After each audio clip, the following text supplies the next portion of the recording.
I stood in the Lisbon lobby, my face frozen as I read the text. You're done. Company card is dead. Figure it out. He had just locked $55,000 of my bonus with a single click. I had $62 cash and a worthless return ticket. He thought I would vanish in silence. But he didn't realize that one email was about to send his career crashing down like a severed elevator cable. My name is Zoe Griffin, and up until 3 minutes ago, I was a 34-year-old sourcing coordinator for a luxury brand, standing in the polished marble lobby of a Lisbon hotel, believing my life was finally on an upward trajectory. The air smelled of expensive espresso and beeswax polish. Tourists drifted past me with the easy, unhurried gait of people who knew exactly where they were sleeping that night. I was just one of them, or so I thought. Then my phone buzzed against my palm. It was not a notification email or a reminder about my flight. It was a text message. The preview flashed on the screen, and the words were so blunt, so violent in their simplicity, that my brain refused to process them at first. You're done. Company card is dead. Figure it out. The sender was Derek Halstead, my boss. I stared at the screen. The lobby noise, the clinking of porcelain cups. The low hum of conversation seemed to drop away, leaving me in a vacuum of sudden, cold silence. I tapped the screen, thinking maybe it was a joke. Derek had a cruel sense of humor, the kind that relied on making people squirm before he laughed. But there was no follow-up text. There was no, just kidding. There was only the cursor blinking at the end of that sentence. Bom dia, Ms. Griffin, the receptionist said. He was a young man with a name tag that read, Joao, and he had been nothing but smiles for the past 3 days. Checking out now, I looked up. My face felt numb. I needed to act normal. I had to maintain the facade because if I let the panic show, it would become real. Yes, I said. My voice sounded thin, like it was coming from someone else. Checking out. Room 412. Excellent. Did you have anything from the minibar? No. Nothing. Very good. The total comes to €640 for the incidentals and the extra night upgrade you requested. I nodded. My hand was shaking as I reached into my purse. I pulled out the heavy, slate-gray corporate credit card. It had the company logo, Rook and Vellum, embossed in silver on the front. It was my lifeline. It was the tool I used to book shipments, pay vendors, and navigate the world on behalf of the company. I slid it across the marble counter. Joao took it with a professional smile and inserted it into the chip reader. I held my breath. I watched his fingers tap the keys. I watched the machine blink. A sharp beep cut through the air. Joao frowned. He pulled the card out and wiped the chip on his blazer, then inserted it again. Just a moment, he murmured. Another beep. Louder this time. Or maybe it just felt louder to me. I am sorry. Ms. Griffin, Joao said, his voice dropping a decibel, the professional warmth cooling slightly. The card has been declined. That is impossible, I said, and I hated how desperate I sounded. It is a corporate account. There is no limit. Try it again. I have tried twice. It says, issuer declined, do not honor. That usually means the account has been closed. I felt the blood drain from my face. The text message was real. The company card is dead. Part wasn't a metaphor. Derek had actually killed the card while I was standing at the checkout counter, 4,000 miles away from home. Do you have another form of payment? Joao asked. He was no longer looking at me like a valued guest. He was looking at me like a liability. People in the line behind me started to shift their weight, impatient. I could feel their eyes boring into my back. I opened my wallet. I saw my personal debit card. I knew exactly what was in that account, enough to pay the electric bill back in Ohio, and maybe buy groceries for a week. Definitely not enough to cover a luxury hotel stay in Portugal. I had $62 in cash tucked in the side pocket. I need a moment, I whispered. I stepped out of the line, clutching the dead plastic card in my hand. I walked over to a quiet corner near a large potted fern, my heart hammering against my ribs like a trapped bird. This could not be happening. I unlocked my phone again and went straight to the travel app. My flight was scheduled for tomorrow morning. If the card was dead, I needed to know about the ticket. I tried to log into the corporate travel portal. User suspended. Contact administrator. I stared at the red text. He had canceled my ticket. He had actually stranded me. But the real terror, the one that made my knees weak, was not the flight. I could figure out a flight. I could sleep at the airport if I had to. The real terror was the money I had been promised, the money I had earned. I opened the Comp Vault Rewards app. This was our internal bonus system. We didn't get paper checks for commissions anymore. Everything was digital, gamified, and supposedly instant. I had $55,000 sitting in that account. It was my retention bonus plus the performance payout for the Q3 sourcing miracle I had pulled off. That money was for Maisie. It was for her tuition. It was the down payment on a house where she wouldn't have to share a bedroom. The app loaded. The wheel spun. And then, the screen turned gray. Locked. Access revoked. Reason policy review. Balance available. 0. I gasped. A raw, ugly sound that drew a look from a woman sitting on a velvet sofa nearby. $55,000. Gone. Just like that. Derek hadn't just fired me. He had erased me. He had timed it perfectly. He knew I was checking out today. He knew I was vulnerable. He had waited until I was an ocean away to pull the plug, ensuring maximum damage and maximum isolation. My phone buzzed again. Another text from him. Don't embarrass us. Handle it quietly. I read the words twice. Handle it quietly. He was mocking me. He expected me to panic. He expected me to call him, crying, begging, asking what I had done wrong.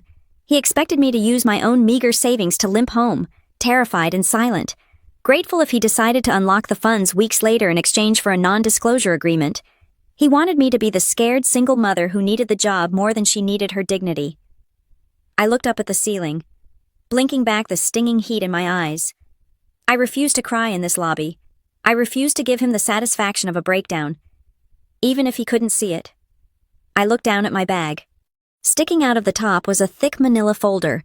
Inside that folder was the contract for the Silva Atelier materials. It was the entire future of the Green collection. The company needed this.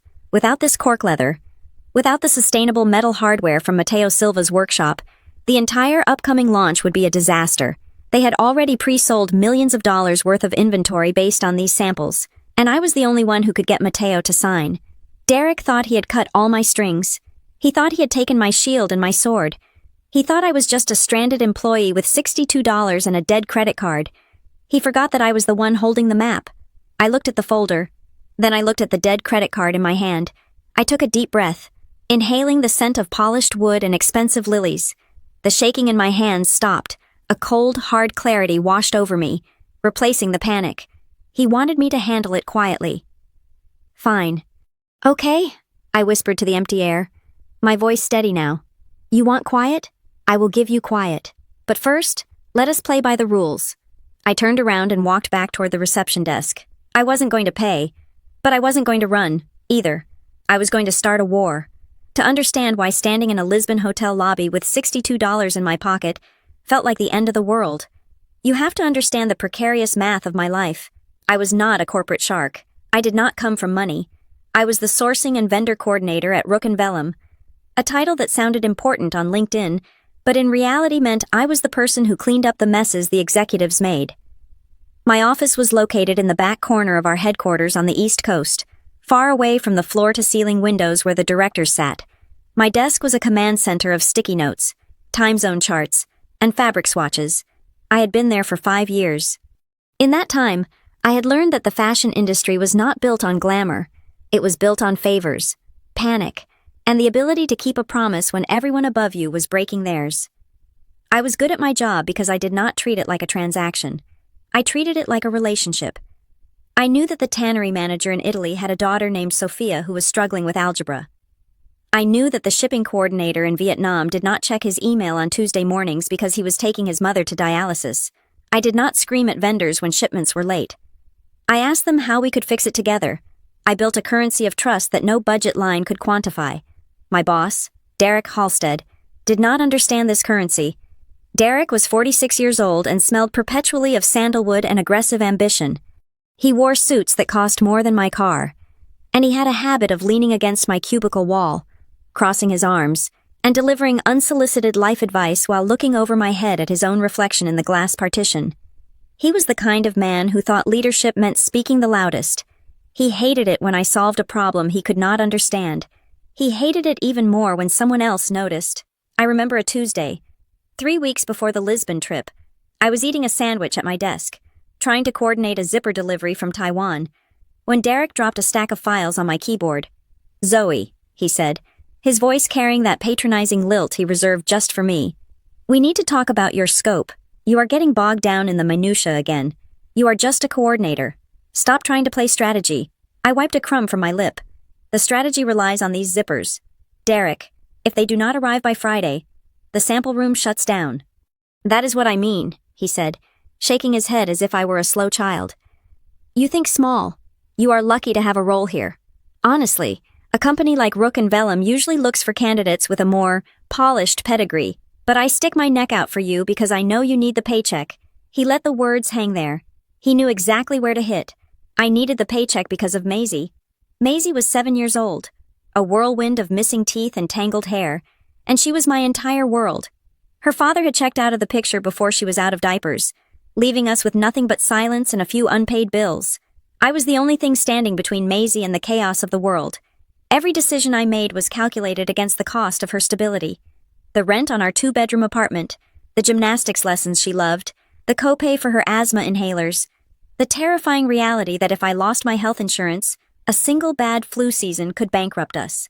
I endured Derek's sneers and his credit stealing because I needed the dental plan.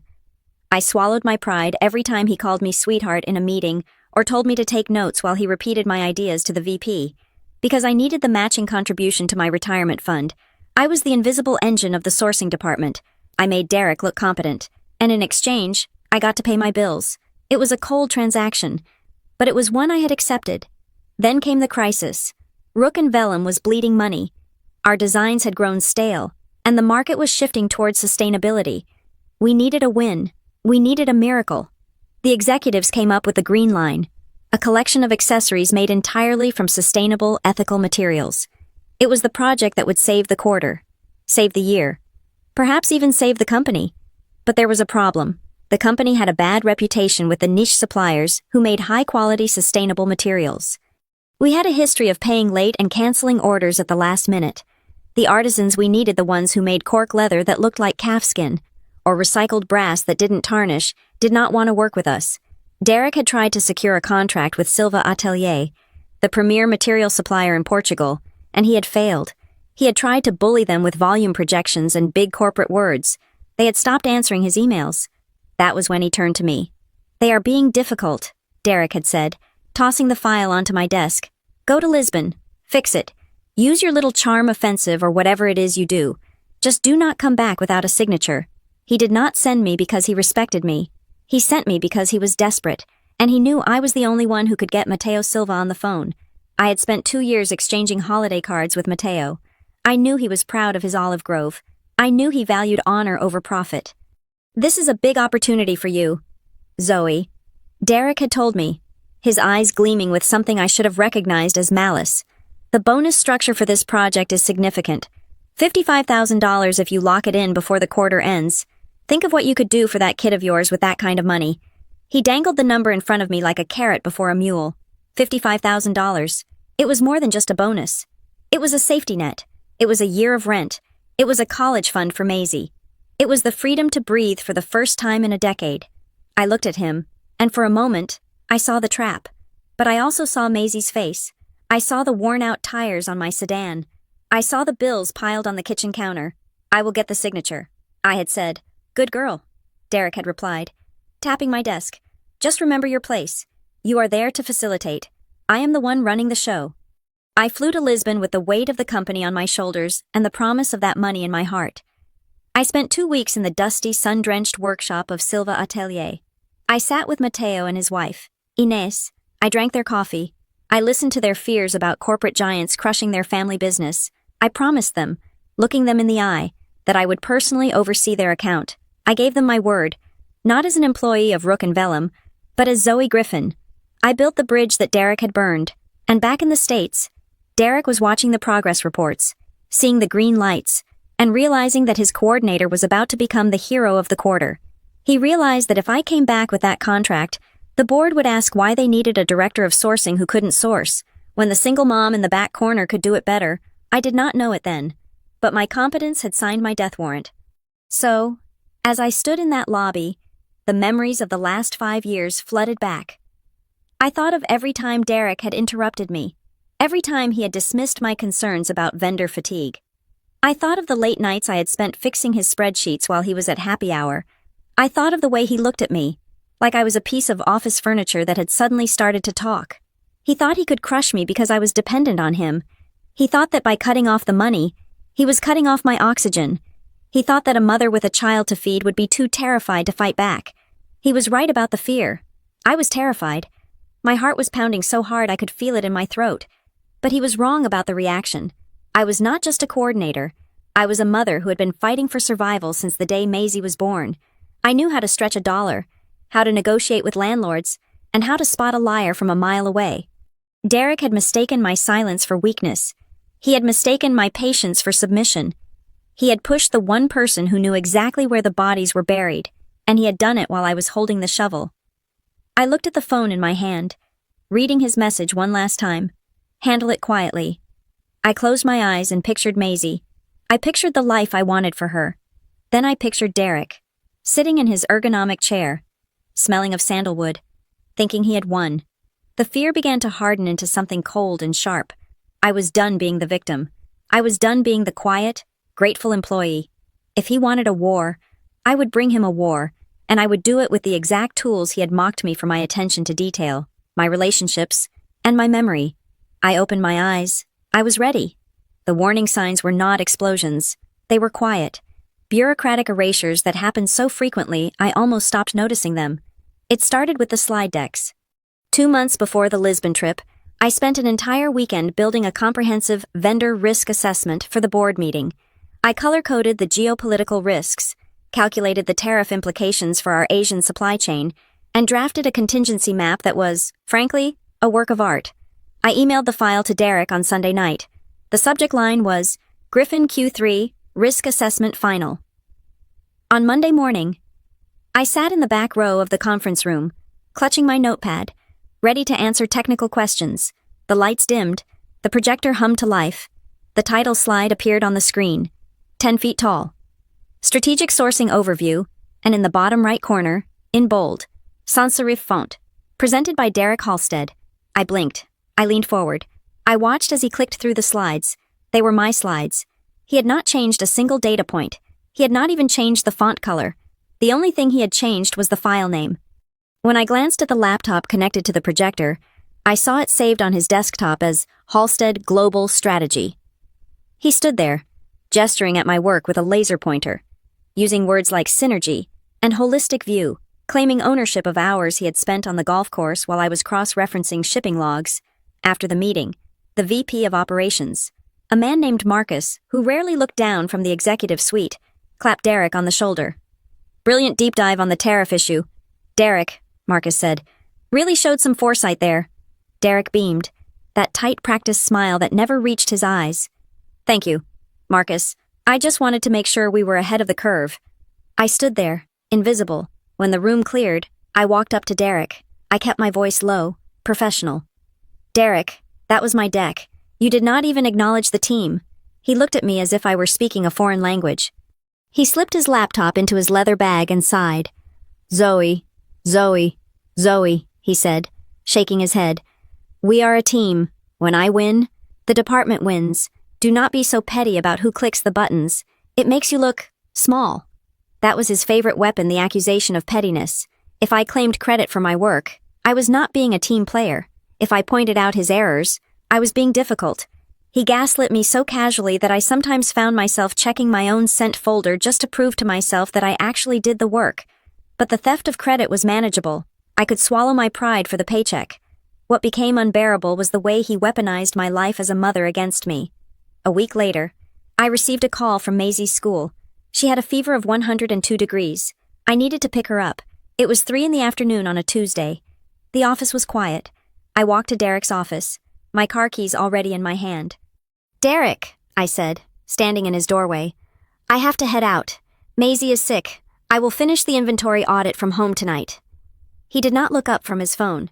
He was scrolling through something that looked suspiciously like a real estate listing for a beach house.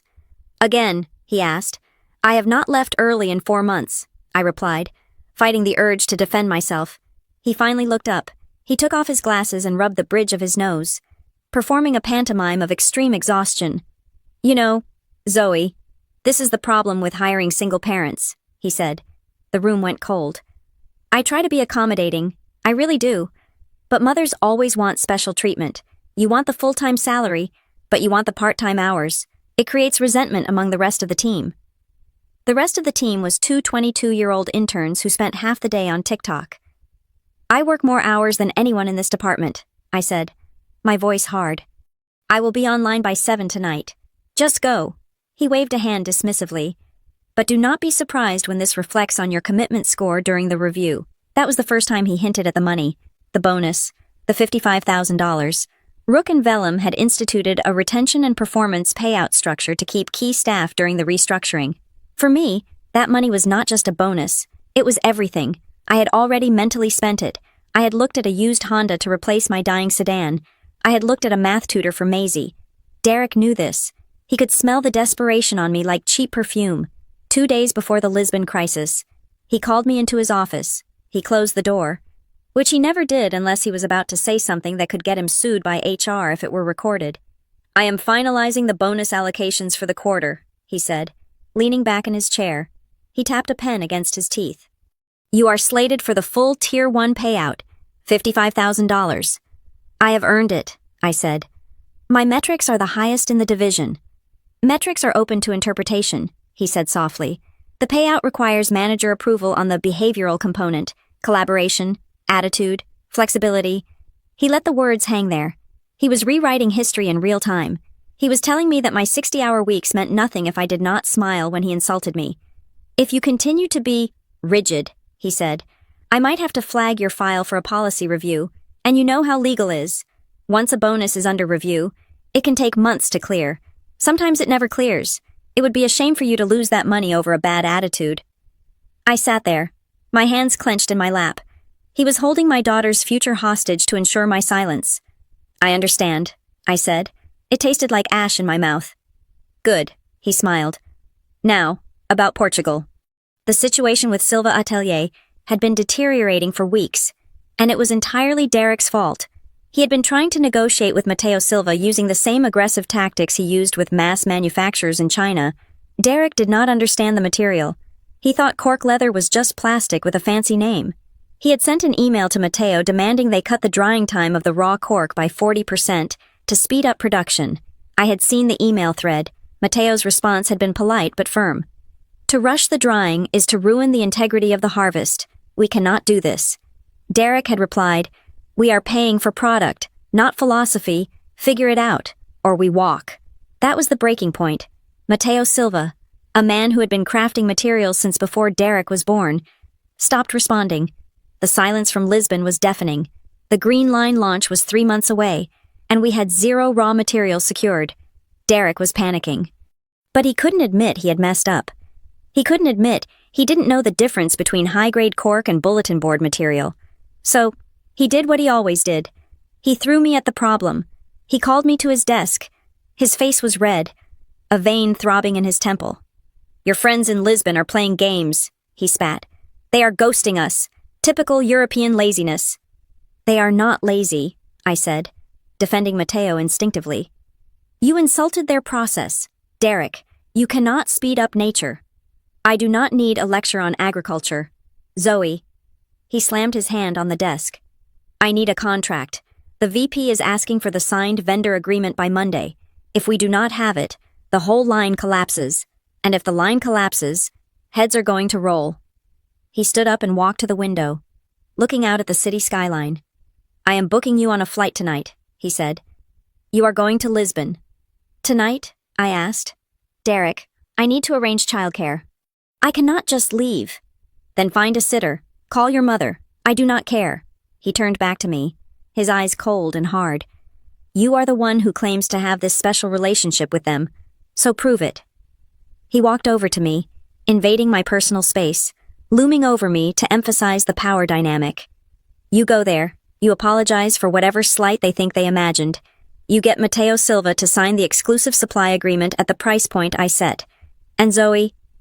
He lowered his voice to a menacing whisper. Do not come back without a signature. If you fail, do not bother coming into the office on Monday. And you can kiss that $55,000 goodbye. I will make sure the paperwork shows you cost the company millions. It was not a request. It was an ultimatum. Save his reputation, or lose my livelihood. I looked at him, and for the first time, I didn't just see a bad boss. I saw a thief. He was trying to steal my dignity, my work, and my money. Send me the itinerary, I said. I walked out of his office, my heart pounding. I called my neighbor to watch Maisie. I packed my bag. I got on the plane. I was going to fix his mess, just like I always did. But as the plane took off, watching the lights of the city fade below me, I realized something had shifted. I wasn't doing this for Rook and Vellum anymore. I was doing it to secure that bonus, to get what was mine, and then maybe, just maybe, to find a way out. I didn't know then that he never intended to pay me. I didn't know that while I was in the air, he was already drafting the paperwork to terminate me the moment the contract was safe. He sent me to Lisbon to finish the job so he could execute me professionally once the gun was empty, but he made one mistake. He assumed I was just a tool. He forgot that tools, in the right hands, can dismantle the entire machine. The bus ride from Lisbon to the Alentejo region was a 3-hour journey through a landscape that shifted from urban sprawl to rolling plains of golden wheat and gnarled cork oaks. It was not the air-conditioned executive transfer Derek would have booked. It was a local bus, smelling faintly of diesel and dried herbs, filled with people heading home from the city. I sat near the back, clutching my bag, watching the sun beat down on the dry earth. I needed this transition. I needed the noise of the city to fade so I could recalibrate. I was not walking into a boardroom. I was walking into a family's legacy. When the bus finally dropped me off at the dusty crossroads of a small village, the air was different. It was hot and dry, carrying the scent of heated earth and sweet resin. I walked the mile down a gravel road to the Silva Atelier. It wasn't a factory in the industrial sense. It was a sprawling compound of whitewashed buildings with terracotta roofs, surrounded by stacks of raw cork bark curing in the sun. I could hear the workshop before I saw it, the rhythmic thrum-thrum-thrum of the pressing machines and the high-pitched whine of metal polishers. I found Mateo Silva standing by the loading dock, inspecting a sheet of processed cork leather. He was 62 years old, with skin the color of deep mahogany and hands that looked like they had been carved from the very wood he worked with. He wore a simple linen shirt, sleeves rolled up, revealing forearms dusted with cork particles.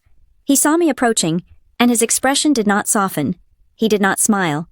He simply watched me walk up the driveway, his eyes dark and assessing. "Ms. Griffin," he said when I was within earshot. His voice was gravelly, accented but clear. "You are persistent. I am here to apologize." "Mateo," I said, stopping a few feet away. I did not offer a handshake yet. I knew I hadn't earned it. "And I am here to listen." Mateo turned back to the cork sheet, running his thumb over the grain. "Your boss sent an email 3 days ago. He told us that our curing process is inefficient. He said we are wasting time." "He was wrong," I said simply. Mateo looked at me, surprised by the lack of corporate defense. "He thinks cork is like rubber," I continued, stepping closer to the material. "He thinks you can just add chemicals to speed up the bonding, but if you rush the curing, the cellular structure collapses within 6 months. The material peels. It cracks. You do the long cure not because you are slow, but because you want the material to outlast the stitching." Mateo studied me for a long moment. The hostility in his shoulders dropped. Just a fraction. "He called us amateurs," Mateo said quietly. "We have been doing this for 3 generations. My grandfather built this press. We do not fear losing a contract. Ms. Griffin. We have plenty of buyers in France and Italy. What we fear is losing our dignity. We fear working for people who view our craft as a line on a spreadsheet." "I know," I said. "That is why I am here. I am not asking you to change your process. I am asking you to help me build a schedule that respects it." That was the opening. It wasn't a victory, but it was an invitation. For the next 2 weeks, I essentially lived at the atelier.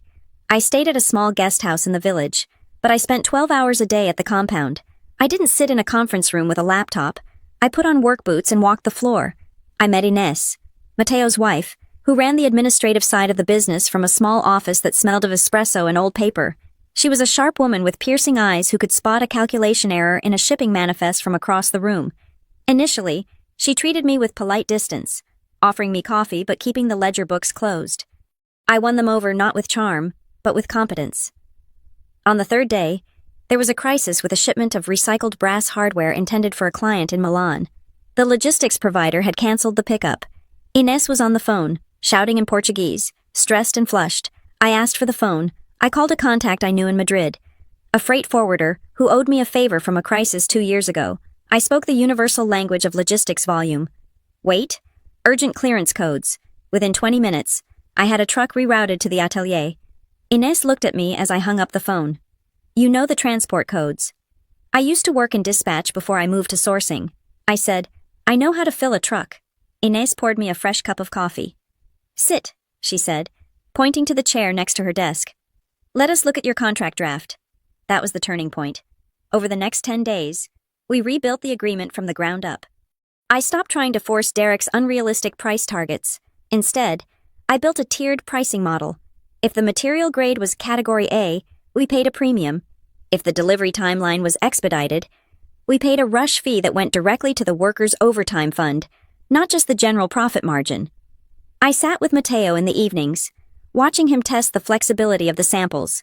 We talked about his children, who had moved to the city and had no interest in the family business. We talked about Maisie. She is 7, Mateo asked one evening, as we sat on a bench outside the workshop, watching the sun set over the cork oaks. Yes, she wants to be an astronaut this week. Last week she wanted to be a veterinarian. Mateo smiled, a genuine expression that crinkled the corners of his eyes. You work hard for her. I see this. You are not like the man in the suit who screams on the video calls. Derek just wants results, I said diplomatically, though the name tasted like bile. No, Mateo shook his head. He wants power. There is a difference. You want to build something. He wants to own something. By the end of the second week, we had a deal. It was a beautiful piece of negotiation. Rook and Vellum would get the exclusive rights to the new shadow-grain cork leather for 2 years. In exchange, Silva Atelier received a guaranteed volume commitment that allowed them to upgrade their solar power grid, and a payment schedule that released funds upon shipment, not upon delivery, easing their cash flow. It was fair. It was sustainable. It was exactly what the Green Line needed to be authentic. We gathered in Inés's office to finalize the terms before I sent the official electronic draft to legal back in the States. Inés sat at the computer, typing in the final clauses we had scribbled on notepads. There is one more thing, Mateo said, standing by the window. I looked up from my notes. Did we miss a liability clause? No, Mateo turned to face me. The relationship clause. He walked over to Inés and murmured something in Portuguese. She nodded, her fingers flying across the keyboard. What are you adding? I asked, a slight knot of worry forming in my stomach. We do not trust your company, Zoe, Mateo said bluntly. We trust you.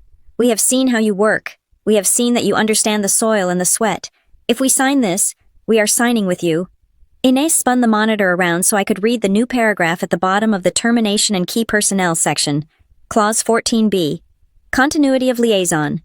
The validity of this supply agreement is contingent upon the continued direct oversight of Ms. Zoe Griffin as the primary point of contact and vendor manager. In the event that Ms. Griffin is removed from the account, terminated, or reassigned without the written consent of Silva Atelier, this agreement shall immediately enter a suspended status, and all exclusivity rights regarding the shadow grain material shall be revoked. I stared at the screen. Mateo, you cannot put this in here. Legal will have a heart attack. They hate dependency clauses. Then they do not get the material, Mateo said, crossing his arms. I am not going to have that man, Derek, calling me the day after you leave, demanding I cut corners. I deal with you, or I deal with no one. I looked at Inés. She gave me a small, firm nod. It is non-negotiable. Zoe, we need to know there is a human on the other end of the line who has a soul. I sat back in the chair, processing this. It was highly irregular, but it was also flattering, and, in a way, it was the ultimate insurance policy. If Derek ever tried to push me out, this clause would make me untouchable. The entire product line rested on my employment. Okay, I said, a smile touching my lips. I will include it, but Derek is going to scream. Let him scream, Mateo grunted. He is 4,000 miles away. You are here.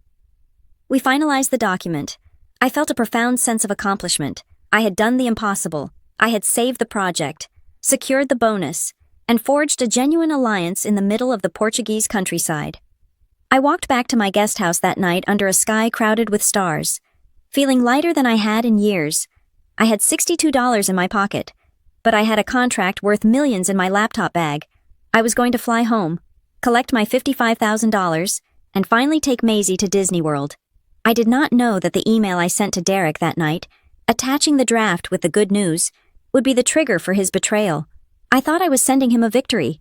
He saw it as a threat. He saw the clause, and he didn't see insurance. He saw insubordination. He saw a subordinate who had become too powerful. And while I slept peacefully in that quiet village, he began to make the calls that would leave me stranded in a hotel lobby, staring at a declined credit card. The collapse began with a notification that popped up on my laptop screen at 10 in the morning. Lisbon time. It was a calendar invite from Derek. Sync with vendor. Final terms. My stomach tightened. We were scheduled to sign the contract the following day. The terms were settled, the pricing was locked, the clause protecting my involvement was inserted. There was absolutely no reason for Derek to join a call now, especially not an impromptu one. He had spent the last 2 weeks ignoring my detailed status reports, and now, at the finish line, he wanted to jump in. I walked into Ines's office, where Matteo was already sitting with a cup of espresso. "Derek wants to speak with you," I said, trying to keep my voice neutral. "He wants to offer his personal congratulations before the signing." Matteo raised a skeptical eyebrow, but gestured to the chair. "Put him on the screen." I opened my laptop and connected to the conference bridge. Derek's face filled the screen. He was sitting in his office in New York, the skyline blurred in the background. He looked fresh, rested, and completely detached from the reality of the work I had been doing. "Good morning, team," Derek boomed, his voice too loud for the small, acoustically resonant office. Or should I say, bom dia? He pronounced it badly, butchering the vowels. Matteo did not smile. "Good morning, Mr. Halstead," Matteo said with dignity. "Please, call me Derek," he said, waving a hand dismissively. "Zoe tells me we are close to a deal. I just wanted to step in and make sure we are all looking at the big picture. Sometimes Zoe can get a little lost in the weeds of the spreadsheets. Right?" He laughed. It was a sharp, ugly sound. I sat perfectly still, my hands folded on the desk, refusing to react. "Ms. Griffin has been very thorough," Matteo said, his voice cool. "We are satisfied with the agreement." "Excellent, excellent," Derek said. He leaned closer to the camera, his eyes narrowing slightly. "Now, Matteo. Can I call you Matteo? I noticed the pricing structure has a few complexities regarding the shipping tiers. At Rook and Vellum, we prefer simplicity. We also prefer partners who understand how the global game is played. We play by making good material." "Mr. Halstead," Matteo said. "Of course." Derek smiled, but it didn't reach his eyes. "But you know, sometimes getting that material into the American market requires special handling, customs, inspections, bureaucratic red tape. It can be a headache." I frowned. We had already cleared the customs broker list. There were no issues. "I have a preferred logistics partner," Derek continued, his voice dropping to a conspiratorial tone. "A firm called Solstice Logistics. They are very good at smoothing out those bumps. If Silva Atelier were to route the shipping budget through them, say, a standard 15% consulting fee, I think we could guarantee this contract extends well beyond the initial 2 years. It would be a gesture of mutual gratitude." The air in the room froze. I stopped breathing. He was soliciting a kickback. It was wrapped in corporate jargon, disguised as a logistics fee, but it was a bribe. He was telling Matteo that if he wanted a long-term future, he had to pay Derek's shell company. Matteo looked at the screen, his face turning to stone.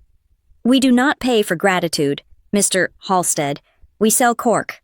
It is just a suggestion, my friend," Derek said quickly, sensing the wall he had just hit.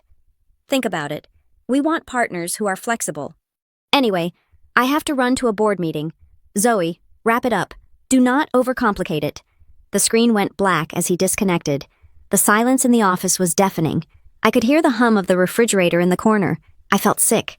I had spent 2 weeks building trust, and Derek had just walked in and smeared slime all over it in less than 5 minutes. "I am sorry," I whispered. I did not know he was going to say that. Matteo stood up slowly. He looked at me, not with anger, but with a profound disappointment that was far worse. "He thinks we are stupid," Matteo said. "He thinks because we work with our hands, we do not understand what he is asking." Ines, who had been silent the entire time, tapped a key on her keyboard. I looked over. On her screen, a small red light was pulsing next to the audio waveform file. "We record all negotiation calls for liability purposes," Ines said, her voice clipped. "New policy since the last time a client tried to change terms after delivery." She saved the file. "Halstead call log octave 14. Go back to your hotel. Zoe, Mateo said. He didn't call me Ms. Griffin, but the warmth was gone. We need to discuss if we can move forward with a company led by a man like that. Mateo, please, I started, but he held up a hand. Go. I left the workshop. The bus ride back to Lisbon was a blur of anxiety. I felt physically ill. I needed to call HR. I needed to report this, but I needed to do it carefully. I got back to the hotel room in the late afternoon. I paced the floor, my mind racing. I decided I would wait until morning to send the email. Once I had slept and calmed down, I wanted to draft it perfectly. That was my mistake. I waited. Derek did not. At 7 in the evening, my phone buzzed on the nightstand. I picked it up. It was a text from Derek. You're done. Company card is dead. Figure it out. I stared at the words. The cruelty of it was breathtaking. No phone call, no meeting, just a text message, sent while I was 4,000 miles from home. I sat down on the edge of the bed, the phone trembling in my hand. Surely he couldn't just do this. There were procedures. There were warnings. Then my phone buzzed again. A notification from the mail app. Action required, enter password for exchange account. I tapped it. My thumbprint failed to authenticate. The account was gone. He had wiped my access. I grabbed my laptop and flipped it open. The screen prompted me for a BitLocker recovery key. He had bricked my laptop remotely. I was locked out of my email, my files, my evidence, and my contact list. Panic, cold and sharp, spiked in my chest. The bonus, I gasped.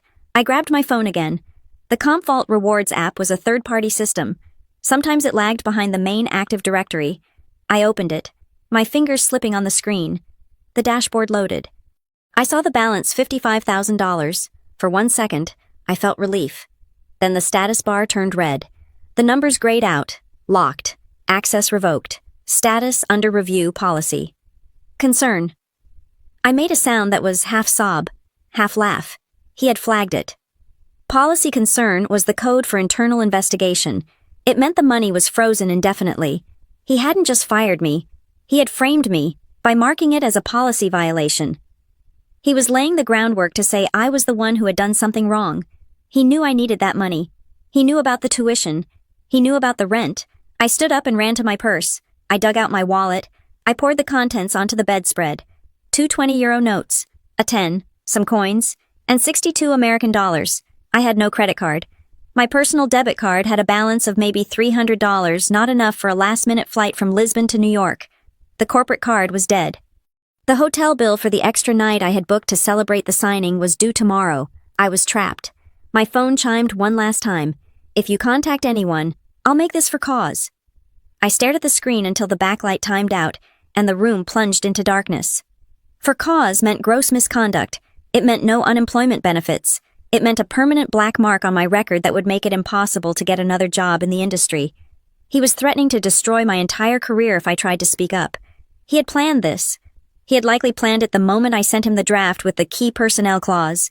He saw that I had secured the vendor loyalty he couldn't get, and his ego couldn't handle it, or maybe he just wanted to clear the deck so he could funnel the logistics contract to his shell company without a witness.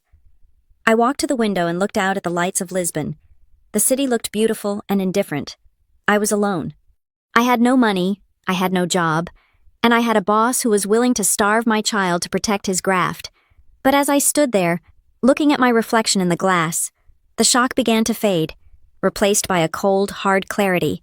He had taken my money. He had taken my job. But he had made one critical error. He thought he had cut off my communication with the vendor.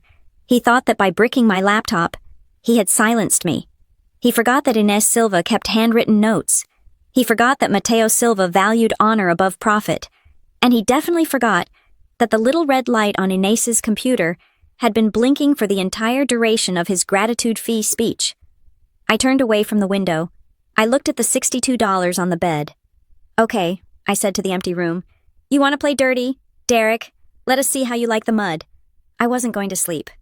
I had a lot of work to do, and I had exactly 12 hours before checkout to figure out how to bring down a giant with nothing but a Gmail account and the truth.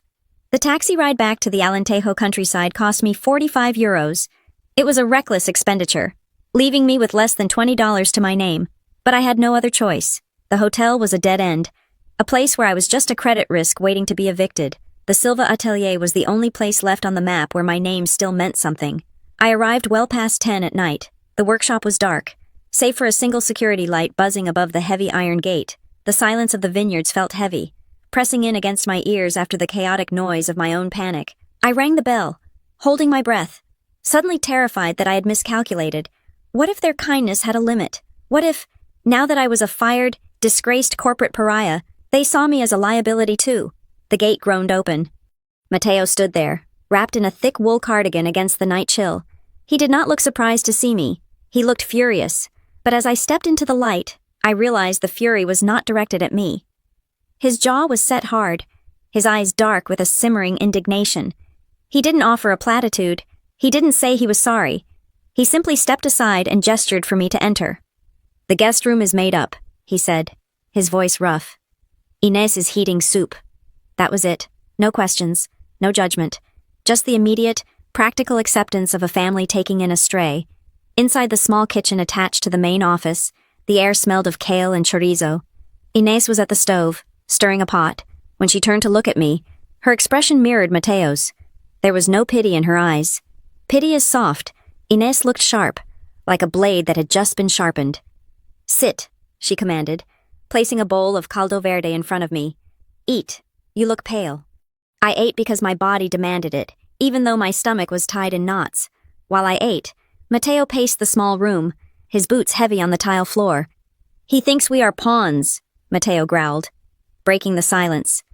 "He thinks he can move us around the board, and we will not notice whose hand is touching the pieces."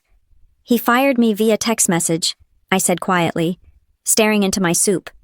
"He cut my card. He locked my bonus. He is trying to make me disappear so he can finalize the deal without me." Inés stopped stirring. She walked over to the table and sat down opposite me. She placed her hand over mine. Her skin was dry and warm. "He is not just trying to finalize the deal, Zoe," she said. "He is trying to change the flow of money. We did not want to show you this before because we thought it was just American business. We thought perhaps you knew." She pulled a folded piece of paper from her apron pocket and slid it across the table. It was a printout of an email. I recognized the header immediately. It was from Derek's private work email, not the general sourcing alias sent directly to Inés 3 days ago. I unfolded it. The timestamp showed it was sent at 2 a.m. New York time. Subject: logistics alignment payment routing. Inés. Regarding the upcoming contract finalization. As we move to the execution phase, please note that all shipping and logistics handling fees, calculated at 15% of the gross invoice, must be routed through our approved partner. Solstice Executive Services. This is a separate line item from the material cost. I have attached their routing number in the Cayman Islands for your finance team. Please ensure this is set up before the final signature. Let us keep the invoicing clean. No need to CC the coordination team on this specific administrative detail.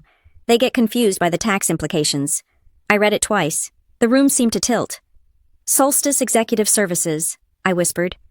That is the same name he mentioned on the video call. The consulting firm. 15%, Mateo said, slamming his hand down on the counter, making the silverware jump. He is asking us to pay a 15% kickback to a shell company in the Caymans, and he told us not to copy you. The coordination team gets confused, I quoted, a bitter laugh bubbling up in my throat. That means me. He didn't want me to see it. It all clicked into place. The urgency, the way he belittled me but kept me on the project until the very last second. He needed me to build the trust, to get Mateo to the table, to negotiate the difficult technical specs, but he couldn't have me reviewing the final invoices. I would have spotted a 15% variance immediately. I would have flagged Solstice Executive Services as an unapproved vendor. Derek didn't just fire me because he was a jerk. He fired me because I was the internal control he needed to bypass. He was stealing from the company, inflating the logistics budget to pocket the difference, and he was using the Silva contract to do it. He is a thief, I said. He is stealing from Rook and Vellum, and he is trying to make you an accomplice. We know, Inés said calmly. We looked up this Solstice. It has no website, no fleet of trucks. It is a mailbox. She stood up and walked to a filing cabinet in the corner. She pulled out a thick binder. You are not the only one who wants our cork, Zoe, she said. We have been loyal to you because you respected us, but there is another offer on the table, a clean offer. She opened the binder. Inside was a letter of intent on heavy, cream-colored stationery. The logo at the top read Marble and Grant. My breath hitched. Marble and Grant was our biggest competitor. They were bigger, wealthier, and known for their ethical sourcing practices. They offered us full price, Inez said. No kickbacks, no shell companies, standard terms. Their sourcing director, a woman named Nora, has been calling us for months. We told her no because we gave our word to you. Matteo stopped pacing and leaned against the door frame, crossing his arms. But now, he said, the situation has changed. Rook and Vellum has broken faith. They have removed the guarantor of our trust. The clause, I said, remembering the paragraph we had added to the contract, clause 14b. Exactly, Matteo nodded. The contract says that if Zoe Griffin is removed, the agreement pauses. It triggers a compliance notice.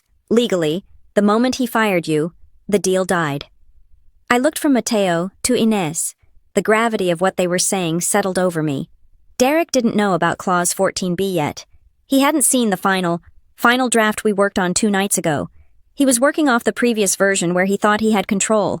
He thought he had successfully cut me out of the loop. He thought he could bully Silva Atelier into signing the kickback version of the contract tomorrow. He does not know he has already lost, I realized. He thinks he has won, Matteo corrected. He thinks you are crying in a hotel room, packing your bags. He thinks tomorrow morning he will call me, tell me you were let go for performance issues, and bully me into signing his corrupt deal. If I walk away, I said, thinking aloud, he might still pull it off. He might threaten you with a lawsuit if you do not sign. He has expensive lawyers. He could bury a small workshop like this in litigation for years. He could, Inez admitted. Or we could sign with Marble and Grant tomorrow and let him sue a billion-dollar corporation. But then I lose, I said softly. If the deal goes to Marble and Grant, Rook and Vellum loses the materials. My company fails the launch. Derek will blame it on me. He will say I incompetently managed the relationship and drove the vendor away. He will keep my $55,000 locked forever. I will be the scapegoat. Matteo pulled out a chair and sat next to me. So do not be the scapegoat, he said. Be the hunter. He tapped the email printout. You have the evidence of the bribe. You have the recording of the call. You have the contract clause that proves he violated the terms of the agreement by firing you. And, Inez added, her eyes gleaming, you have us. We are not just witnesses. Zoe, we are the leverage. I looked at the papers scattered on the kitchen table. The soup had gone cold. I realized then that Derek's arrogance had created a perfect storm. He had assumed I was isolated. He had assumed the Silvas were simple country folk he could intimidate. He had assumed that by cutting off my money, he cut off my power. But power in this world isn't just about credit limits. It is about information. It is about loyalty. I cannot just go home, I said, my voice steadying. If I go home quietly, he spins the narrative. I have to strike first, and I have to strike hard. We will help you, Matteo said. But you must be precise. If you miss, he destroys you. I know, I said. I looked at Inez. Can I use your internet? He bricked my laptop, but I can access my cloud storage from a secure browser if I have the recovery codes I wrote down in my notebook. Use the desktop in the office, Inez said. It is secure. I stood up. The exhaustion was still there, heavy in my bones, but the adrenaline was rising to meet it. I wasn't just fighting for a bonus anymore. I was fighting for the truth. One more thing, I said, pausing at the door. If I bring him down, if I expose him, Rook and Vellum might still be a mess. You might still want to sign with Marble and Grant. Matteo shrugged. Business is business. Zoe, but justice is personal. Let us get justice first. Then we talk about selling cork. I walked into the office and sat down at the desk. The screen glowed blue in the darkness. I cracked my knuckles. I had $62, a borrowed computer, and a loaded gun in the form of a PDF file. It was time to write the most important email of my life. I sat at the desk in Inez's office, the blue light of the monitor painting my face in spectral hues. It was 3 o'clock in the morning. Outside, the crickets were deafening, a relentless chorus that underscored the silence of the room. My panic had burned itself out hours ago, leaving behind something far more useful, a cold, clinical detachment. I was no longer Zoe Griffin, the stranded mother. I was Zoe Griffin, the auditor. I had spent 5 years learning the intricate, boring machinery of corporate compliance. I knew how expense reports were flagged.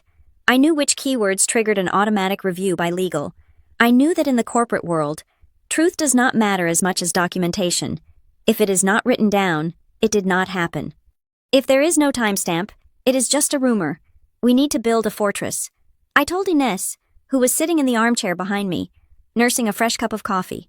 Derek expects me to send an emotional rant. He expects me to scream about fairness. If I do that, HR will file it under disgruntled former employee and bury it. So what do you give them? Ines asked. I give them a liability so radioactive they have no choice but to handle it with hazmat suits.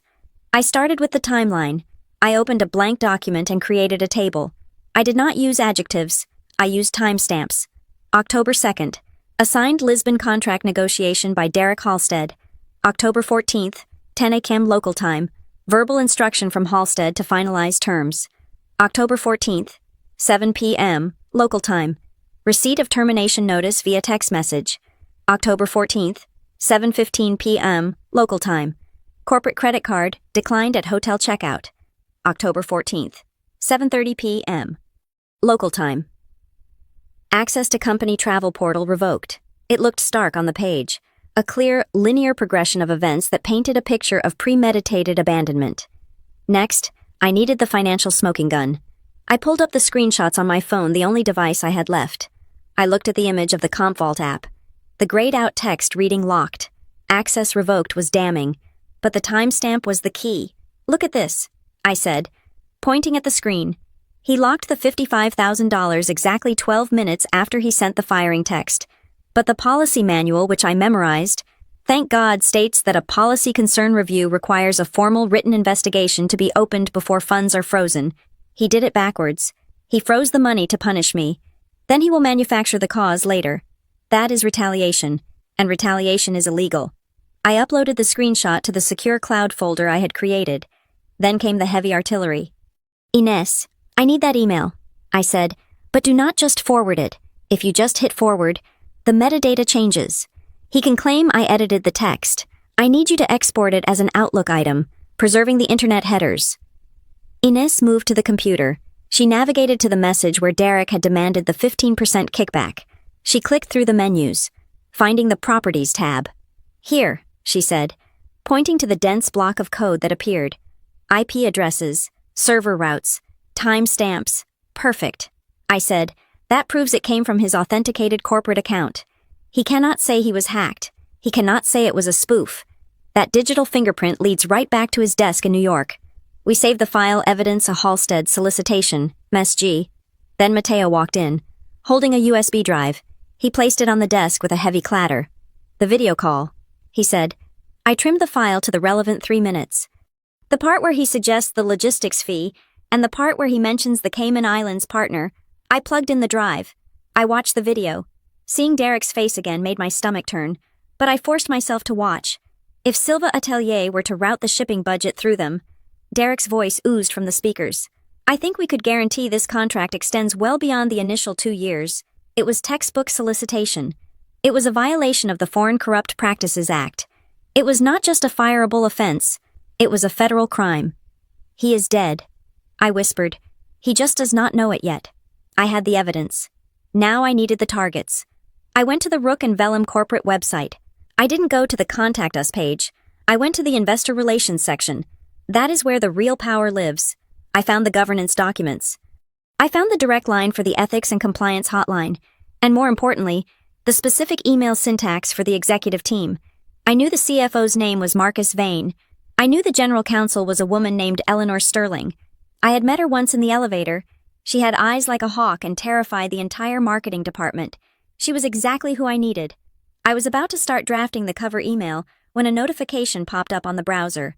I had logged into my personal LinkedIn account to grab a few contact names from my network. A message request was blinking in the corner. The sender was a man named Lucas Trent. I froze. I knew that name. Lucas had been a senior buyer in the leather division 2 years ago. He was a rising star. Talented. Well-liked. Then, abruptly, he had resigned. The rumor mill said he had stolen samples and sold them on the side. Derek had been the one to announce his departure. Shaking his head and talking about disappointing lapses in integrity, I clicked the message. Zoe, I see you are in Lisbon, and I see Derek just posted about streamlining operations in Europe. If you are going through what I think you are going through, do not let him bully you. He did it to me in Milan. He stranded me. locked my commission, and told me he would blacklist me if I talked. I walked away because I was scared. I have regretted it every day for 2 years. If you have the proof I didn't have, burn him down. I stared at the screen, a chill running down my spine. It wasn't just me, it was a pattern. Derek was a predator who used isolation and financial terror to silence his victims. Lucas had been the test run. I was the refinement. I typed a quick reply. I have the proof. Watch the news. This message was the final steel beam in my spine. I wasn't just fighting for my bonus or my reputation anymore.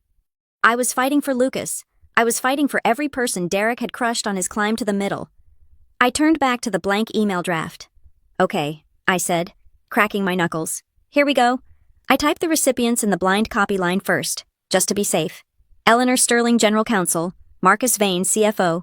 Ethics Hotline. HR Director. Subject line urgent, whistleblower report. Financial malfeasance. Vendor bribery. And retaliatory termination. Zoe Griffin. I did not write Dear Sirs. I wrote to the Board of Directors and Compliance Committee. I began to type. I am writing to formally report a serious violation of the Company Code of Conduct and federal law regarding the conduct of Derek Halstead, Director of Sourcing. On October 14th, while on official company business in Lisbon to secure the Silva Atelier contract, I was summarily terminated via text message immediately following my refusal to facilitate an unapproved financial routing scheme suggested by Mr. Halstead. Concurrent with this termination, my access to company travel funds was revoked, stranding me in a foreign country, and my earned performance bonus of $55,000 was locked under a false policy review status. I assert that these actions constitute immediate and severe retaliation intended to coerce my silence regarding the following facts. I listed the facts. 1. Mr. Halstead attempted to solicit a 15% kickback from the vendor, Silva Atelier, to be paid to Solstice Executive Services, an unvetted entity. 2. Mr. Halstead explicitly instructed the vendor to exclude the sourcing team from this correspondence to avoid internal audit detection. 3. When the vendor refused this solicitation, Mr. Halstead initiated my termination to disrupt the lawful contract negotiation and install a compliant signatory.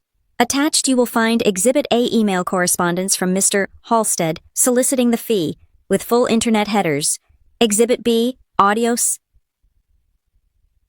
video recording of the solicitation meeting. Exhibit C, documentation of the retaliatory timeline, including the freezing of my compensation and the cancellation of my return transit. I paused. I needed a closing that wasn't a plea. It needed to be a demand. I am currently in possession of the original vendor contract, which contains a protective clause requiring my involvement. The vendor has stated they will not sign with Rook and Vellum under the current leadership.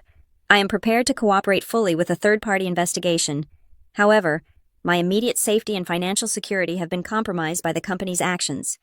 I require immediate confirmation of my safe passage home and the preservation of my employment status pending this investigation. I await your prompt response. I have retained copies of all evidence offline. Sincerely, Zoe Griffin. I read it over. It was cold. It was hard. It was perfect. You are going to send that to the General Counsel, Inez asked, reading over my shoulder. I am going to send it to everyone, I said. I am lighting a flare in the middle of a powder keg. My finger hovered over the send button. I thought about the $62 in my wallet. I thought about the fear in my stomach when the card declined. I thought about Derek's smug face on the video call. I didn't feel fear anymore. I felt the recoil of the gun before I even pulled the trigger. I clicked send. The screen refreshed. Message sent. I sat back in the chair and exhaled. A long, shaky breath. The digital packet was flying through the undersea cables, bouncing off satellites, racing toward the sleeping servers on the east coast of the United States. It would land in Eleanor Sterling's inbox right around the time she sat down with her morning coffee. Now what Mateo asked. Now, I said, closing the laptop. We wait for the explosion. The sun had not yet risen over the vineyards when a black sedan crunched up the gravel driveway of the Silva Atelier. I was awake, fueled by the adrenaline of the night and Inez's strong coffee, sitting on the stone steps of the workshop. I watched as the car door opened and a woman stepped out. She did not look like the kind of person who visited Dusty Cork Farms at 6 in the morning. She wore a tailored charcoal blazer, dark jeans, and loafers that probably cost more than my entire wardrobe. Her hair was cut in a sharp, silver blonde bob that moved with her as she walked. This was Nora Klein, the director of sourcing for Marble and Grant. Mateo had called her. He had told her that the deal with Rook and Vellum was dead, and that if she wanted to talk, she had to come now, and she had to talk to me. I stood up, brushing the dust from my pants. I expected her to look at me with the same dismissal Derek always did, the look that said I was just a coordinator, a middleman, an obstacle. But Nora Klein did not look at me like that. She stopped a few feet away, took off her sunglasses, and studied me with an intensity that made me want to straighten my spine. "Zoe Griffin," she said. Her voice was low and raspy, the voice of a woman who spent her life negotiating in rooms where men like to shout. "Mateo told me you are the reason I've been getting sent to voicemail for 3 years. I just did my job," I said, crossing my arms. "No." Nora shook her head, walking closer. "Doing your job is sending emails and updating spreadsheets. What you did was build a fortress around this family so tight that even my best offers could not breach it. I offered them 20% above market rate last year. They turned me down because they said they had a relationship with Rook and Vellum. I assumed that meant they had a relationship with the VP. But it was you." She looked around the quiet workshop, where the early morning light was just hitting the stacks of raw cork. "I have an MBA from Wharton," Nora said, turning back to me. "I have a team of 12 analysts, and I was beaten by a single mom with a $62 bank balance. I need to know how you did it." It was not a challenge. It was a genuine question. I looked at her. I thought about the answer Derek would have wanted. He would have wanted me to say I used leverage, or pressure, or volumetrics. I listened. I said, "Mateo and Inés are not a factory. They are artists. When I came here, I did not talk about profit margins. I talked about the soil. I talked about how the harvest affects the texture. And when Inés told me her grandson was sick, I remembered to ask about him the next week. I did not treat them like a vending machine. I treated them like people." Nora stared at me for a long moment. "That is it. That is your secret strategy. Common decency." "In this industry," I said, "common decency is a scarce commodity. That makes it valuable." Nora let out a short, sharp laugh. "You are right. It is." She reached into her bag and pulled out a leather folio. She opened it and pulled out a checkbook. "I am not going to waste time. Zoe, Mateo showed me the clause. Clause 14B, if you are gone, the contract is void. That makes you the most valuable asset in this entire transaction." She uncapped a pen. "I know Derek Halstead," she said, the name dripping with professional disdain. "I know he stranded you. I know he cut your cards. That is his style. He burns people to keep himself warm. I am offering you a consultant contract with Marble and Grant, effective immediately." She held the pen over the check. "I can write you in advance right now. $5,000, $10,000. Whatever you need to get home, get your daughter, and get stable. We will fly you back first class. You bring the Silva account to us, and we will give you a permanent position as senior vendor manager. $75,000 a year to start." My heart skipped a beat. $75,000. It was $20,000 more than I made at Rook and Vellum. It was safety. It was Maisie's tuition. It was a flight home today, away from this dust and this fear. All I had to do was say yes. All I had to do was hand over the relationship I had built and let Nora Klein save me. I looked at the checkbook. I looked at the pen. Then I looked over Nora's shoulder and saw Mateo standing in the doorway of the workshop. He was watching us, his face unreadable. He had given me this opening. He had called her here to save me, but if I took this money now, if I just switched sides and ran home, Derek would still win. He would spin the story. He would say, "I stole the client." He would say I was a traitor who sold out for a better offer. He would keep my $55,000 bonus, and he would keep his job. He would find another victim, another Zoe, and he would do it again. I looked back at Nora. "I cannot sign that." I said. Nora blinked, the pen hovering in the air. "Excuse me, I cannot work for you. Not yet." "Zoe," Nora said, her voice dropping to a tone of reasonable warning. "You are stranded. You have no money. You are fighting a man who has a legal department behind him. Do not be a martyr. Take the win. It is not a win if he gets to keep walking." I said. My voice was shaking, but not from fear, from anger. "If I sign with you now, I am just a corporate raider. I am just doing what he accused me of. I am not running away." "Nora, I am going to finish this properly." How Nora asked. "He has the power." "No." I said. "He has the title. I have the truth, and I have the evidence." I took a step closer to her. "I'm going to take him down. I am going to expose the kickbacks, the bribery, and the retaliation. I am going to make sure that when I walk out of Rook and Vellum, there is a crater where his desk used to be. And once that is done, once my name is clear and my money is released, then we can talk about a job? Nora stared at me. For a second, I thought she was going to be angry. I thought she was going to pack up her checkbook and leave me in the dust. Instead, a slow smile spread across her face. It was a predatory smile, but it was one of respect. You really hate him, she said. I do not hate him. I corrected. I just refuse to let him be right about me. He thinks I am weak because I am a mother. He thinks I will take the scraps he leaves. He is wrong. Nora capped her pen and put the checkbook away. She reached into her bag again and pulled out a business card. She handed it to me. Handle your business.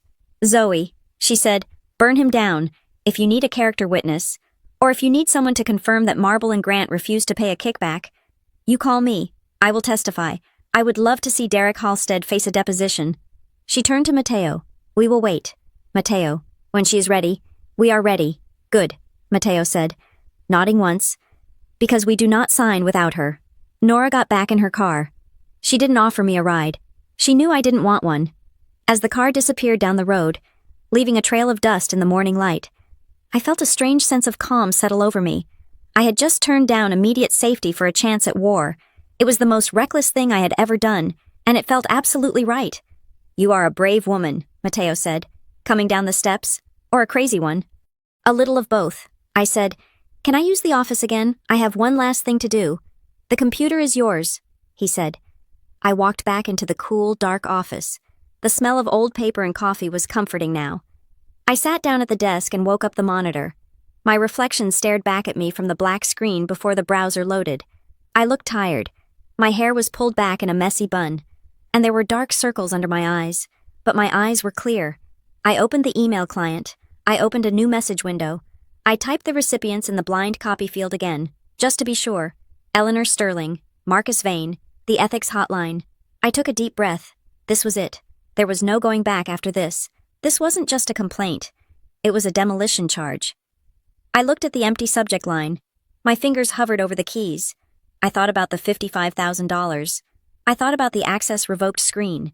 I thought about Derek's voice on the video call, asking for a bribe as casually as ordering lunch. I typed the first word, urgent, then I kept typing. Formal whistleblower report, executive embezzlement and retaliation. Derek Halstead. I hit enter twice, moving to the body of the email. The cursor blinked, waiting for me to unleash the storm. Okay, Derek, I whispered to the silent room. You wanted me to figure it out. I figured it out. I began to type. The cursor hovered over the send button. It was a small, pixelated arrow, but in that moment, it felt like the trigger of a loaded weapon. I looked at the recipients one last time. Eleanor Sterling, General Counsel, Marcus Vane, Chief Financial Officer, the anonymous Ethics and Compliance inbox, and for good measure, the Global HR Director. I was not asking for permission anymore. I was not asking for a meeting. I was dropping a bomb on the 4th floor of the Rook and Vellum headquarters. I clicked the mouse. The screen refreshed. A small banner appeared at the top. Message sent. I sat back in the creaking office chair, the silence of the Portuguese countryside pressing in on me. My heart was hammering a frantic rhythm against my ribs. I had just bypassed my boss, accused a director of federal crimes, and threatened the company with legal action, all from a borrowed computer in a Cork farm. It is done, I said to Mateo and Inés, who were standing behind me like sentinels. Now we wait, Mateo said, but I did not have to wait long. The email I had crafted was a masterpiece of brevity.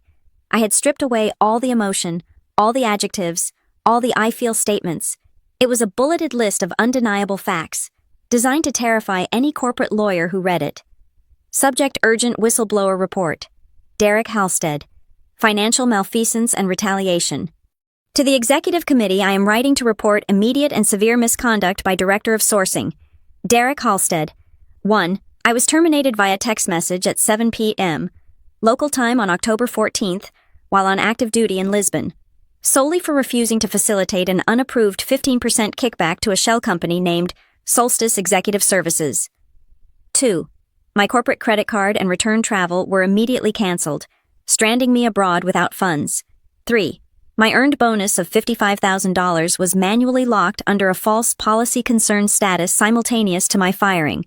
4. The impending contract with Silva Atelier is now at risk due to this bad faith negotiation. Attached are the evidentiary proofs. Screenshot of termination text. Screenshot of locked funds.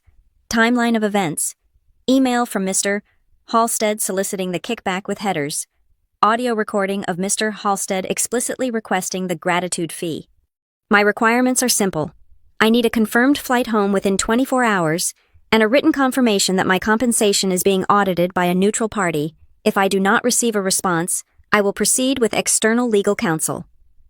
I stared at the screen, watching the minutes tick by on the digital clock in the corner. 6 minutes, 10 minutes, 15 minutes. The doubt started to creep in. What if they were all in on it?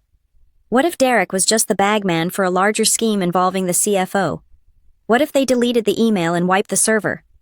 Then, at the 22-minute mark, a notification chimed. It was not an auto-reply. It was a direct email from Marcus Vane, the CFO, the man who signed the checks, the man who terrified Derek. I opened it. The message was 3 sentences long. Ms. Griffin, we have received your report and the attachments. Do not communicate with Derek Halstead or any external parties until further notice.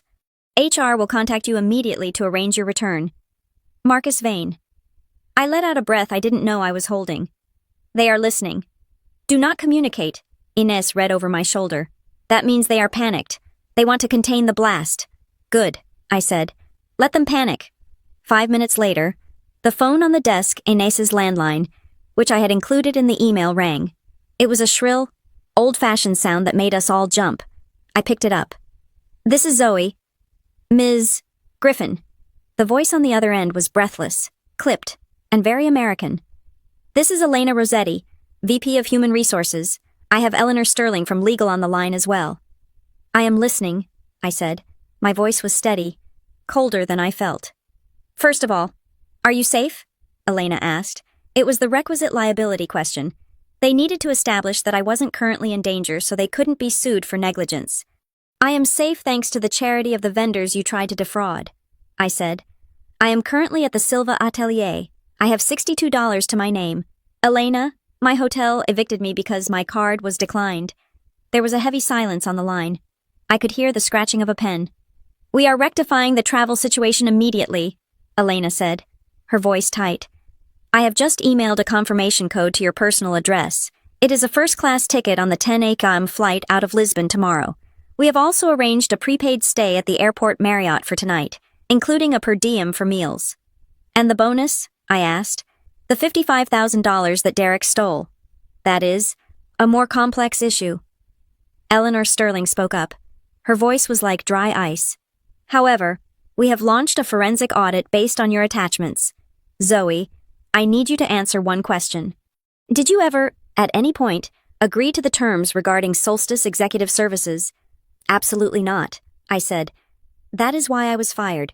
Check the timestamp on the recording. Eleanor, I refused. And 2 hours later, I was terminated. We see that, Eleanor said. We are looking at the server logs right now. There was a pause, and then the sound of typing. Ms. Griffin, Eleanor said, her tone shifting from interrogator to conspirator. You mentioned the bonus was locked under policy concern. Usually, that is an automated flag triggered by compliance software. Derek told me it was a policy review, I said. Well, Eleanor said, and I could hear the grim satisfaction in her voice. Our IT security team has just pulled the access log for the Comp Vault system. It was not automated. The account was manually accessed at 1:15 p.m. Eastern Standard Time yesterday. The user overrode the system warnings to force the lock. Let me guess, I said. It was Derek. The login credentials belong to D. Halstead, Eleanor confirmed, and he did it from his desktop terminal. He didn't even use a VPN. He was sloppy, I said. He was arrogant, Eleanor corrected. He assumed nobody would look. So, what happens now? I asked. You get on that plane. Elena from HR said, You come home. We will have a car waiting for you at JFK. We need you to come directly to the office for a formal deposition. Do not speak to the press. Do not post on social media. We are treating this as a highest priority internal matter. I will come in, I said. But I'm bringing my own counsel. That is your right, Eleanor said. Just get home safe, Zoe, and for what it is worth, we did not know. You should have known, I said. He has been doing this for years. Check the file on Lucas Trent. I heard a sharp intake of breath on the other end. I had dropped the second name. I had confirmed that this was a pattern, not an incident. "We will look into that too," Eleanor said, her voice dropping an octave. "Safe travels, Ms. Griffin?" The line went dead. I hung up the phone. I looked at Mateo and Ines. My knees suddenly felt like water, and I had to lean against the desk to keep from sliding to the floor. "They are scared," I said. "They are sending a first-class ticket. They admitted he accessed the account manually. They have the logs." Mateo let out a low whistle. "He left his fingerprints on the weapon. He thought he was the king," Ines said, a dark smile playing on her lips. "He forgot that kings can be beheaded." I opened my email. The ticket was there, Lisbon to New York JFK, first class, confirmed. I looked at the price on the receipt attached, $8,000. They were throwing money at the problem to make it go away. They wanted me happy, comfortable, and quiet until they could get me into a room with a lawyer. But I wasn't going to be quiet, not yet. "I have to go," I said, turning to the Silvas. "I have to pack. I have to be ready." "We will drive you to the airport," Mateo said. "No more taxis. You go in style." I nodded, feeling a lump form in my throat. These people owed me nothing. I had brought a corporate war to their doorstep, and they had given me shelter, food, and the ammunition to win it. "Thank you," I said, "for everything." "Just one thing, Zoe," Mateo said, placing a heavy hand on my shoulder. "When you walk into that room in New York, when you see him, do not blink." "I won't," I promised. I spent the next hour gathering my things. I saved every email, every log, every receipt to 3 different cloud accounts and a physical thumb drive I wore around my neck. I was not taking any chances. As we drove to the airport, the sun was finally fully up, bathing the vineyards in golden light. I looked out the window, watching Portugal roll by. I had arrived here a terrified employee desperate for a bonus. I was leaving as a witness for the prosecution. My phone buzzed. It was a notification from the airline app, check-in open. And then, a second notification. This one was from the bank. Deposit alert expense reimbursement, $500 in dollars. HR had wired the per diem cash immediately to my personal account. It was a small gesture, a token of apology, but it was also proof. They were paying me. They were acknowledging me. Derek was 4,000 miles away, probably waking up in his penthouse, drinking his expensive coffee, thinking he had gotten away with it. He probably thought I was crying in the Lisbon airport, begging for a standby seat. He had no idea that I was coming for him in seat 1A. With the general counsel of the company waiting on the tarmac, the dominoes had started to fall, and the first one had just hit his desk. The car that picked me up at JFK was not a taxi. It was a black Lincoln Continental with tinted windows and a driver who held the door open for me. I sat in the back, watching the gray skyline of Queens roll by, clutching my bag. I was wearing the same clothes I had worn for 2 days, but I no longer felt like a refugee. I felt like a witness arriving for a sentencing. When I walked into the Rook and Vellum headquarters, the atmosphere was brittle. The receptionist, usually chatty, went silent as I passed. She knew, everyone knew, in the corporate world, the silence before an execution is always the loudest sound in the building. I was ushered directly to the executive conference room on the 40th floor. Eleanor Sterling, the general counsel, was waiting for me. Beside her sat Marcus Vane, the CFO, looking pale and significantly less imposing than he did in company town halls. "Ms. Griffin?" Eleanor said, standing up. She did not offer a hand. She offered a seat. "Thank you for coming in directly from the airport. I wanted to see this through," I said, sitting down. "We have completed the preliminary forensic audit based on the data you provided," Eleanor began, her voice devoid of emotion. "It appears your instincts were correct. We cross-referenced the routing number for Solstice Executive Services. It is not an independent logistics firm. It is a shell entity registered in the Cayman Islands to a holding company with a single beneficiary." She slid a piece of paper across the mahogany table. "Derek Halstead," I read aloud. "Technically, his brother-in-law," Marcus Vane interjected, rubbing his forehead. "But the digital trail connects Derek to the account creation. He has been funneling 15% of the shipping costs from 3 different European vendors into this account for 18 months. We are talking about theft in the range of $400,000. And he tried to make me the accomplice for the Silva contract," I said. "Yes," Eleanor said, "and because you refused, he retaliated." At that moment, the heavy oak doors opened. Elena Rossetti from HR walked in, looking flustered. "He is on the phone with Mateo Silva right now," Elena said. He is trying to force the signature. He does not know Zoe is here. He does not know we have the logs. Eleanor pressed a button on the conference phone in the center of the table. Patch it through. Mute our side. The speaker crackled to life. We could hear Derek's voice, shrill and desperate, echoing in the quiet room. Mateo, listen to me. Derek was shouting. Zoe is gone. She was unstable. She stole from the company. If you do not sign this logistics agreement by noon today, I am going to blacklist Silva Atelier from every luxury brand in New York. Do you hear me? I will bury you. I looked at the faces around the table. Marcus Vane looked sick. Eleanor Sterling looked like she was sharpening a knife in her mind. Then, Mateo's voice came through the speaker. Calm, heavy, unmovable. Mr. Halstead, Mateo said. I do not think you are in a position to bury anyone. I have spoken to Ms. Griffin, and I have sent my own file to your legal department. Zoe is a liar, Derek screamed. She is a nobody. I am the director here. Then direct this, Mateo said. Talk to your lawyers. The line clicked dead. In the silence that followed, Eleanor Sterling picked up her internal phone. Security, go to office 402. Escort Mr. Halstead to the exit. Do not let him touch his computer. Seize his badge and his phone. I sat there and felt a knot in my chest loosen. It wasn't triumph. It was relief. It was the sound of a monster losing his teeth. 10 minutes later, Elena from HR placed a folder in front of me. Zoe, she said softly, the company formally rescinds your termination. It has been expunged from your record. As for the bonus, she opened the folder. Inside was a direct deposit receipt. We have unlocked the $55,000, she said. In addition, we have added a 20% inconvenience premium and covered your legal fees, bringing the total to $66,000. It will be in your account by tomorrow morning. And the contract, I asked? The Silva deal. Marcus Vane leaned forward. That is actually why we wanted to talk to you.